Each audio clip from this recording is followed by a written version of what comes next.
G'day, guys. This is a special viewers' questions only, as we've got way too many, and we're trying to get through all of them. So if you can be bothered writing them in, we're going to be bothered reading them out and trying to answer them. We're going to start with what Pistol's been up to, what Pistol's going to get up to this week. So Pistol's apparently got a new phone because he lost his. He's got to go get a driver's license. How have you kept in contact with her, or you haven't, given that you don't have a phone and you lost all your stuff? There's a very simple answer to that, Jack, and it's that I don't. No, WhatsApp web works well. You can just use your phone online. Ah, beautiful. There you go. That's the first tip for anyone playing at home, younger blokes. Yeah. Or older blokes. Single blokes. Any blokes, really. Can stewards retrieve those messages on that platform? Oh, it'd be so good if they called him in and they put him in the paper. It'd be in the confidential part, not in the... On the social pages. Oh, everyone will be Googling, what does this mean? You know what the best part is, though? This is the best part about having the merch, is that you can represent on and off the track. If you're allowed off the track, or on the track. Anyway. Yeah, rumours are Peter's already lost a jumper. So if you're in Perth and you see a short blonde bird walking around in a blue crew with a mailbag written across the front, can you try and get it off her and get it back to Pete? Get in touch. DM him on Twitter, which he's always on. Viewer questions, Peter. Let's start it. Okay. This is from JB. Gentlemen and girls, there seems to be a trend of every jock wanting to go as slow as possible. Sprint races, staying trips, it doesn't seem to matter. Is it a reflection of jocks being pinched for going too fast, i.e. trying to win a race, or more pressure on jocks from trainers to avoid gut busters early in the preparation? Cheers, JB. I'd say it's a historical and cultural misunderstanding of the most efficient way to win a horse race. Trainers are obsessed with cover, which is only going to lead to slower tempos. And as we've talked about and seen, stewards find it a lot easier to investigate and target a jockey for going too quick than for a jockey for going too slow. So all those factors lead to what's the most likely outcome. The most likely outcome is the jockey to go slower than faster. That'd be my opinion. Okay. My opinion is that jockeys can't count, so they don't know how fast or slow they are going. That too. Maybe a little different at the top end, but like at the elite level. But at your run-of-the-mill meeting that I attend and bet on, they don't know. Is the only plausible explanation for what the data tells you. I don't mind that. Yeah, I think that's different in Victoria, but like what you said, that's it. They're the elite riders. Okay. They are indeed. Let's move on to a question from Rob. First of all, comment. He said, Jack, thanks for pushing Ethan Brown over the last few weeks. Encouraged him to back Floating Artist at Moonee Valley. But a question, how do you guys track your bet amounts and wins so that you can track your profit on turnover? Do you have an Excel spreadsheet or some other template? Cheers, Rob. There are quite a few good online free downloads that you can get where you can input your data for what you've bet and so forth. I know certainly early days I like to keep track of certain factors with regards to distances, track, state, and I think those were the main ones actually, and number of bets per race. So I like to keep track of those. I went up to about 850 odd races that I'd bet into and just came to a good conclusion as to where my better strike rate was, so I could focus attention on those races early. But yeah, there's heaps of spreadsheets. Longer term, you can strip back the data to whatever you think is most relevant and most important, which is obviously the ledger. Which would be something to outsource. Yeah. You've got to collect the data yourself, but I'd then get someone else to look at it. Yeah. The sort of sheets that we all use has a tab in it called like bet sheet, which is where a lot of the decisions are sort of the final decisions are made for me, the way Jackson and I especially do it.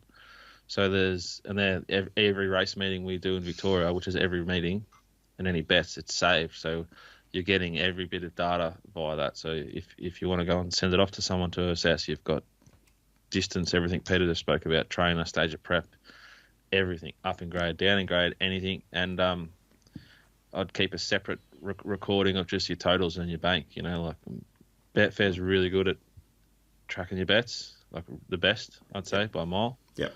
Yeah. And you can just sort of click in your last 7 days, your last month, and then you can break that down as hard as you want to. Yeah, pretty simple for me. For a website that just has basic betting tracker spreadsheets, just go to ozsportsbetting.com/tools, and there's a variety of different spreadsheets and betting calculators that may be useful to you, like arbitrage, hedging, dutching, and those types of calculators as well, which are all good tools. Good advice. All right, this is from Chris Winter, the Ruffy King. What trainers, jockeys, and or jockey trainer combos are hot and not running hot into the Spring Carnival? Dickens, you've sort of mentioned a few of these with G Hall and RSN over the last few weeks. Yeah, the short answer is I don't know. The long answer, which isn't much longer than short, but it is.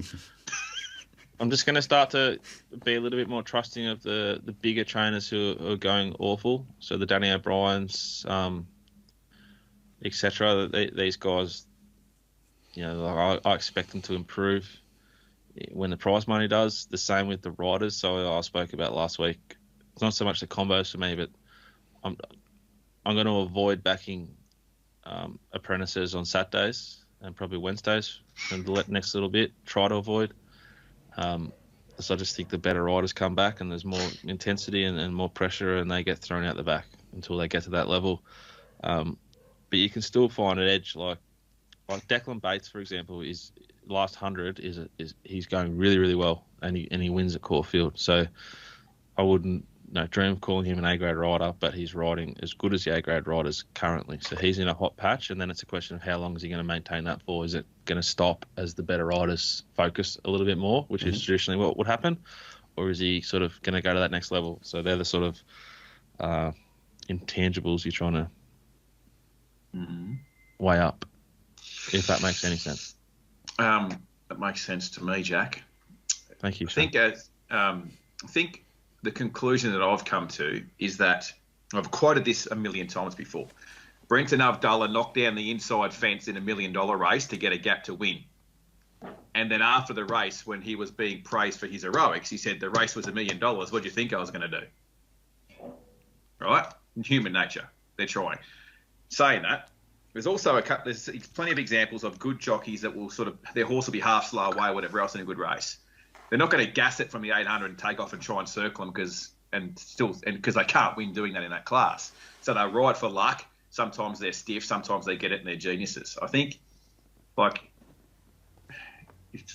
to answer the question in following the jockeys that are going to run hot, the best jockeys are going to get the most luck, and they're the ones that are going to be winning these big races. So they're going to get the best rides. And that's, I'm not sure whether it's a combo, but trust the big stables, trust the big jockeys, I think is... You touch on a great point there that I should have mentioned, is I'm going to avoid as well the gun riders when I think they have a map where they're going to get back and buried, because they're not, for the next month, say, going to push out or go through the inside fence like Abdullah's done, right? They're going to be very cautious because they do not want to get rubbed out, because this is when Craig Williams or Dame Oliver will get all the money to buy their 15th mansion. It's right now. Yeah, but it's true. This is go time, and particularly, I believe the riders in Victoria are as good or better than the Sydney riders, which I think is proven by the dominance of J-Mac up there. They haven't been able to travel a lot.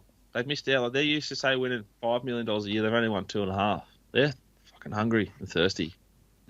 I think there was plenty of narrative around Hugh Bowman when Winks was running. Don't back Hugh 2 weeks before the Cox Plate because he's not pushing out and taking runs. That, punter narrative. That's what I'm talking about. It's a thing, though. I agree with you, Jack. It's a thing. It's definitely a thing. Okay. So, it's human nature. It's like you're not going to, if you're playing golf even at our level or whatever, you're going to be cautious early, and then if you're down late, you're going to be more risky. It's human nature. It's the same thing. There's nothing to lose in a Melbourne Cup, but there's everything to lose in a Menzies Stakes. Okie dokie. Next question. As a recreational $5 punter, I have never had the help of tools like puntingform.com.au. Paying a large subscription fee just makes no sense unless you are actually geared up to bet professionally. My question is, does using Punting Form help uncover certain gems that may be hidden when looking at a race without these tools? For example, race 6 at Moonee Valley last Saturday, do you feel as though He's Exceptional was findable for punters who don't use Punting Form? And if it was findable, why was it such a large price? Okay, firstly, that's all relative thinking. That's very expensive. It's not. Your thinking is like saying, I'm not gonna sign up to the gym and get a personal trainer until I'm ripped and have big muscles. Like, that's just you're backward thinking. You got to learn the technique. I'm not going to buy a membership to the local pool until I know how to swim. Like, you got to sign up and get a lesson. You got to, if you want to get better at something, you got to get into it. It's an investment in yourself. Plus, I'd also say that even like the cheapest membership on Punting Form still enables you to access the database of notes, which for me, if you watch videos, if that's where your edge is, like that's all you need. 100%. And it's yeah, you have to invest in yourself before you like. I wouldn't. You're thinking it backwards, and I forgot what I was going to say. Sorry. While you're thinking, I'll talk.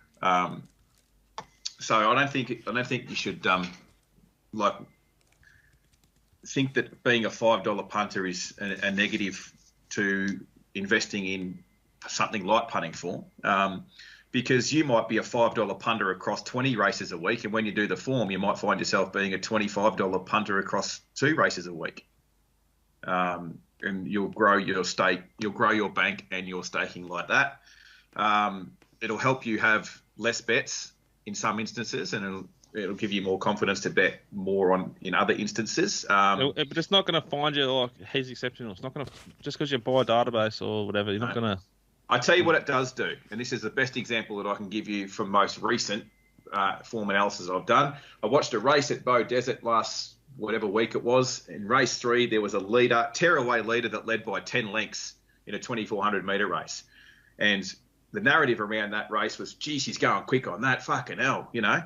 You go and have a look at puntingform.com.au and it says that the horse went actually 7 lengths slower than average for class lead time.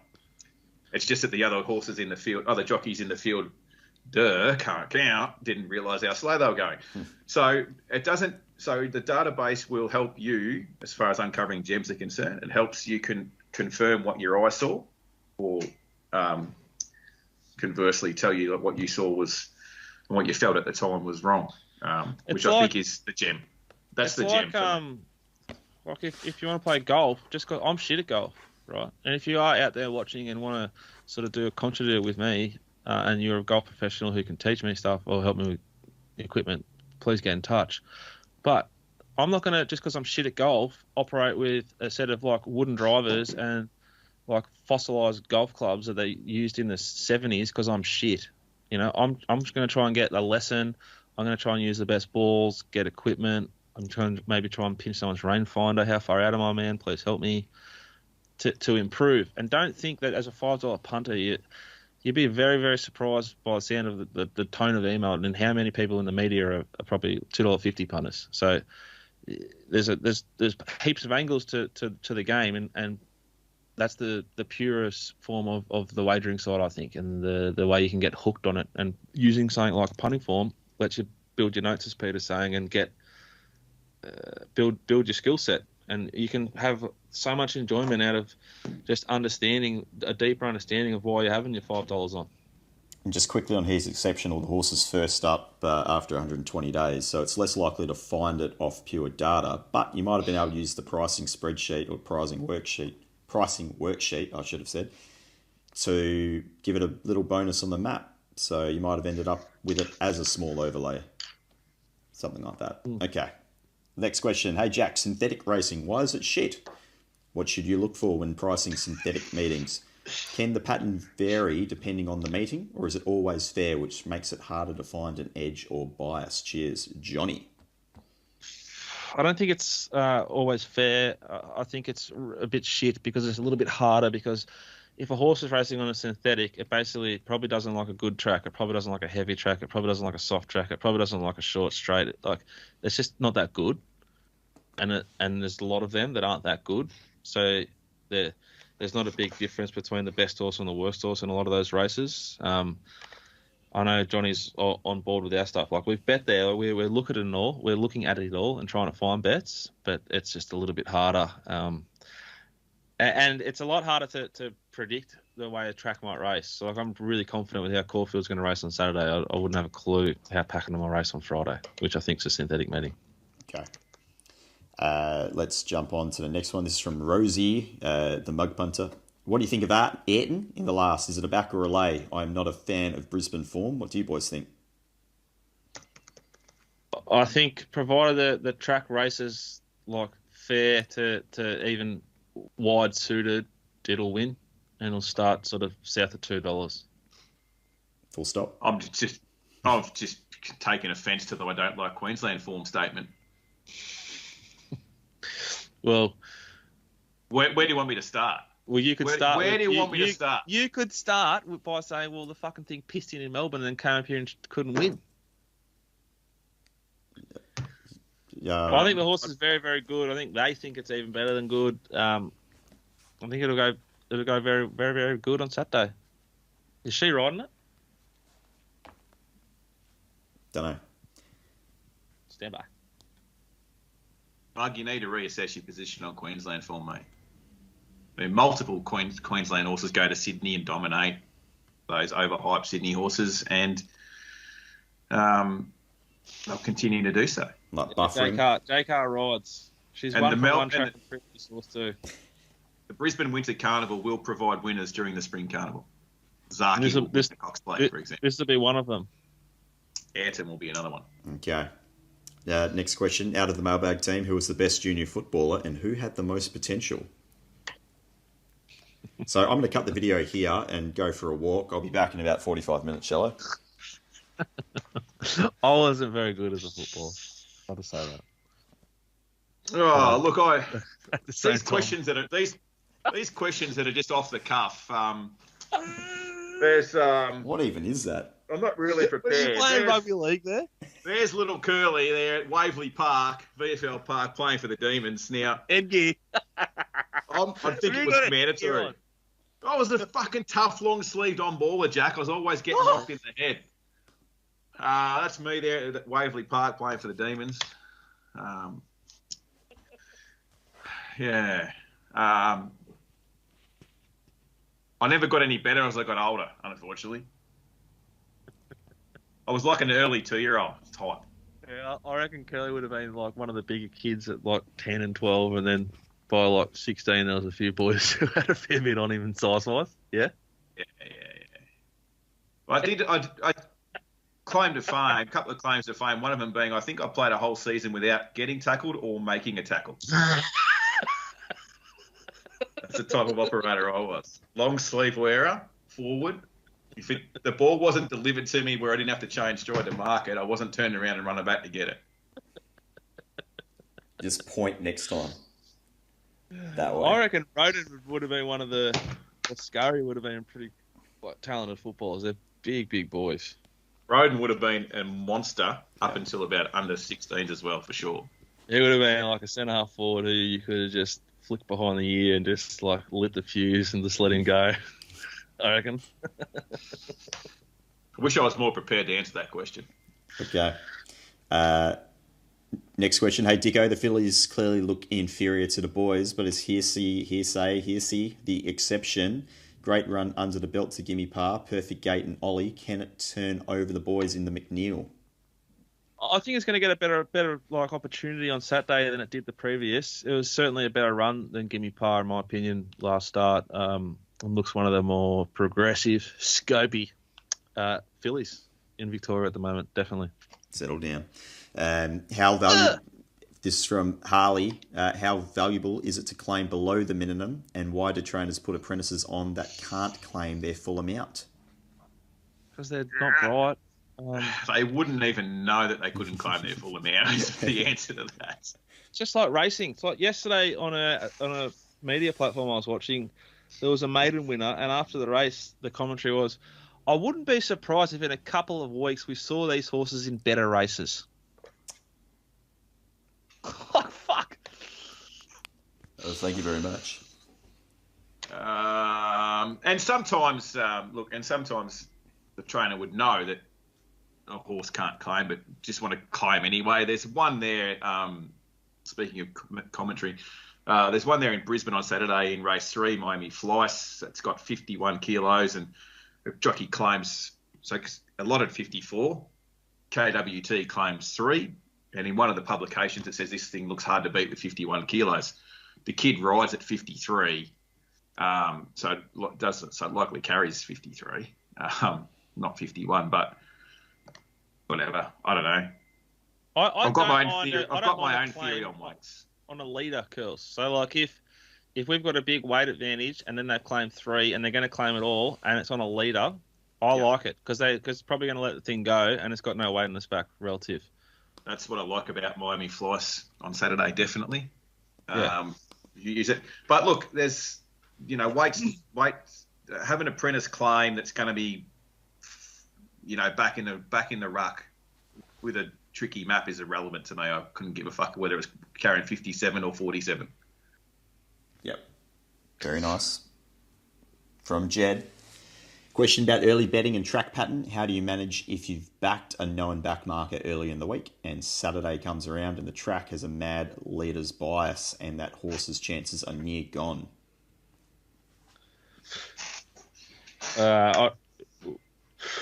We will have, you guys can answer this yourselves. In Victoria, Jack and I will only do that. We would have penalised the horse's map like heavily, and it would still be a good over on our price versus the market. And more likely than not, I'd anticipate it would be no disadvantage to settle at the back when I made the decision to bet. Yep. I've left fat in there. I've left fat in there for it to go to shit. Yeah. I would wear it. There's no point getting too carried away of trying to chop out your position or anything silly like that because potentially everyone else has noticed that it's a mad leader's bias and they might overcompensate.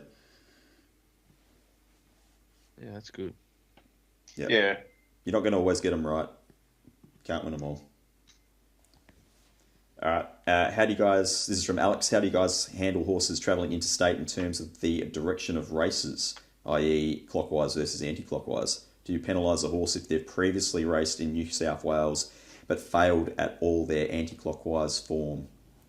That's an interesting question. I like horses that have been down the straight specifically, but the Caulfield sort of thing I don't care about that much, or the Valley thing. I don't love a horse like First Time Valley or First Time Caulfield from anywhere, but I don't hate it. But I'd try and only bet on horses that have proven themselves to enjoy running 1,200 metres in a straight line. Because I don't think many horses do that in their work or anywhere, like wherever they're trained, they're always turning, and I think some horses like it and some horses don't for whatever reason. Yeah. But in terms of going different directions, clockwise versus anti-clockwise, I must say you don't often encounter it in WA, so it's not really a concern. Yeah, very similar here in Queensland. It's you can get the odd Sydney one come up, but it's not really relevant. Obviously, they run the same way, and it's the same with Perth, isn't it, Pete? Like sometimes they mainly seem to come to Victoria. Must be that. Maybe that's the reason.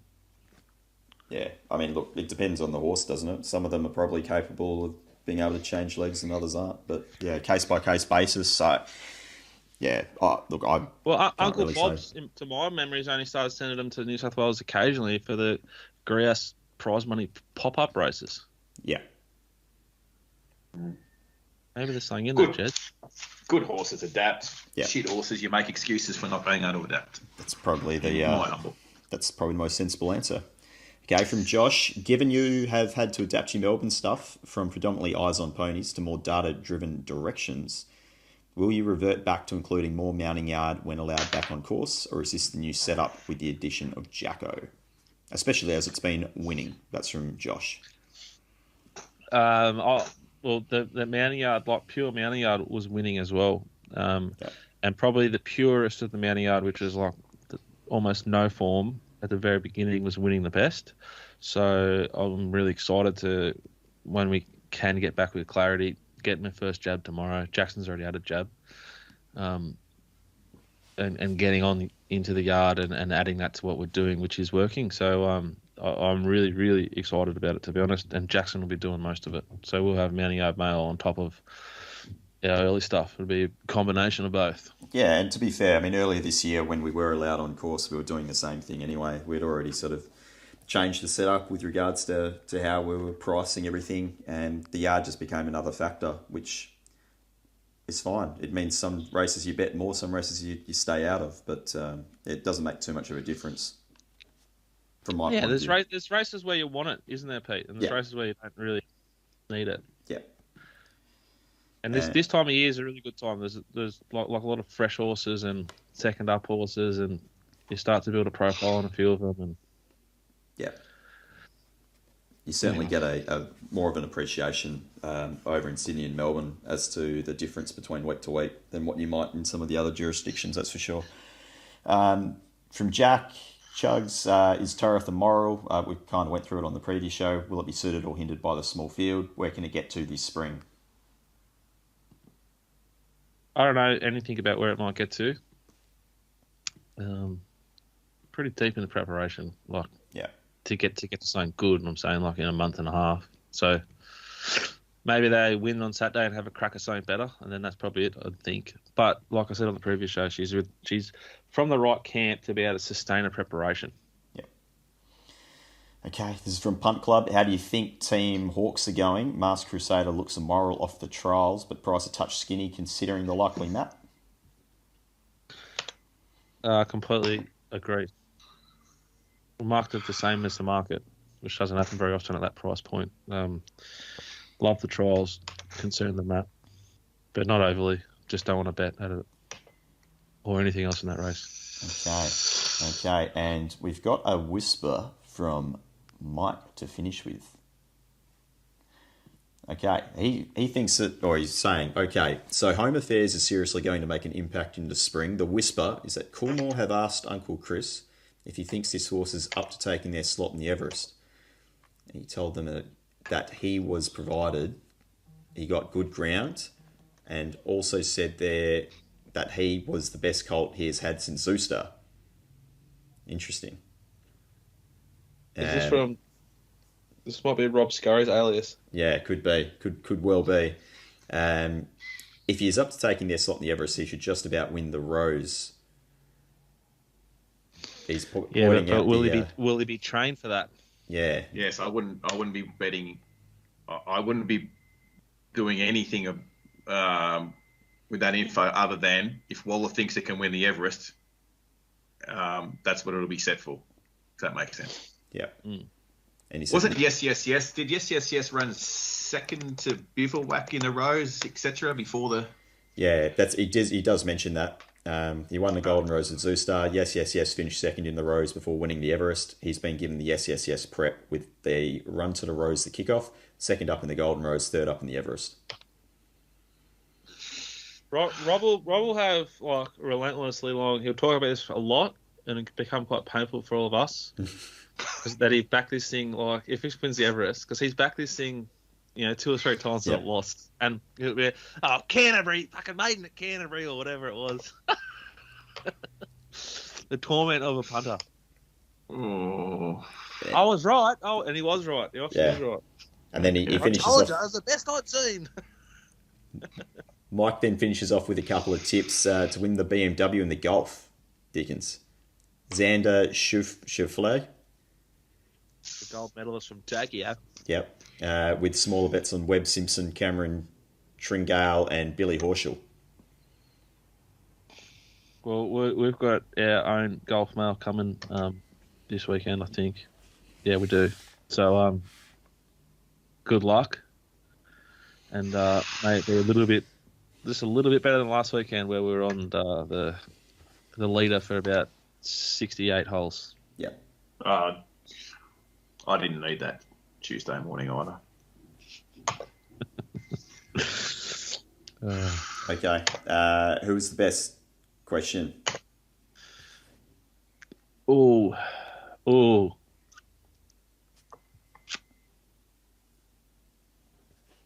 Footy question? Got us laughing? What's your nominations, guys? Quick. That was the funniest. Didn't mind why synthetic racing shit. Yeah, I didn't mind that either, actually. Yeah, I liked it. All right, synthetic racing shit. Johnny, You win. Johnny, get in touch. Get in touch and let us know if you'd like a free pack for the weekend. I think Johnny might be on all of them. Not quite sure. Or you want a little bit of merchandise. Obviously, the merchandise will take its sweet time to get to you, but we will get it done. Reach out. And don't forget, if you're a golf pro out there and you're looking to create some kind of relationship with the Mailbag, please get in touch. Enjoy your week. Bye for now. Bye for now. Go D's. Bye. Go Swans. Get the Platinum Pack and bet with us every single day.